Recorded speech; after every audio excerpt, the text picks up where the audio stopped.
For the latest on that 16-year-old girl who survived a 3,500-foot fall after something happened to her parachute. What really happened and whether the parachute malfunctioned, all very much in dispute right now. Her father is speaking out, and ABC's Ryan Owens has the latest.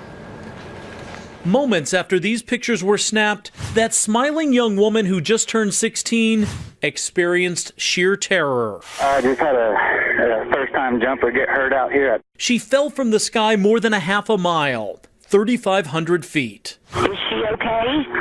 No, she's not. She's on the ground moaning. She is Mackenzie Wethington, who this morning has a shattered spine, ribs, and pelvis. Her doctor says her injuries look like she was hit by a car going 50 miles an hour. When I first saw her in the emergency department, I would have predicted she was not going to survive all this. Her father says it can only be described by one word: miracle. Mackenzie jumped out of a plane, but she fell in God's hands. Joe Wethington made the same jump just before his daughter on Saturday. It was his gift to her for her 16th birthday. The family drove 3 hours to Oklahoma because back home in Texas, you have to be 18 to skydive.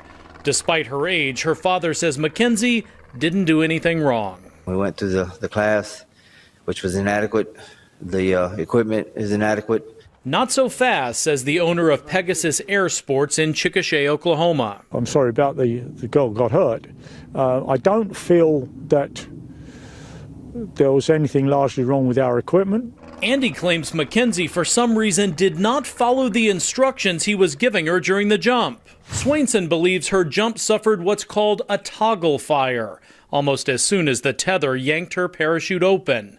He says part of the chute's harness became tangled, causing the teen to first lose control of the descent before ultimately spiraling toward Earth. The problem she possibly had, in my view, was a relatively minor problem, would have been easily correctable. Had I had it to do all over again, I would have not done it.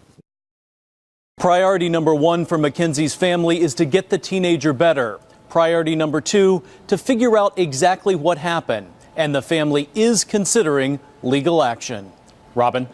We are glad that she is doing better. We're going to bring in ABC News Chief Legal Affairs anchor Dan Abrams, and about the family, the possibility of pursuing a lawsuit. Yeah, I mean, just because there's an accident, it doesn't mean you can win a lawsuit. You have to show what's called negligence, meaning that they didn't use reasonable care. And remember, the family here signed a very onerous release saying that death could result, and I promise not to sue in connection with this, etc. But just signing a release that says I promise not to sue doesn't mean you can't sue.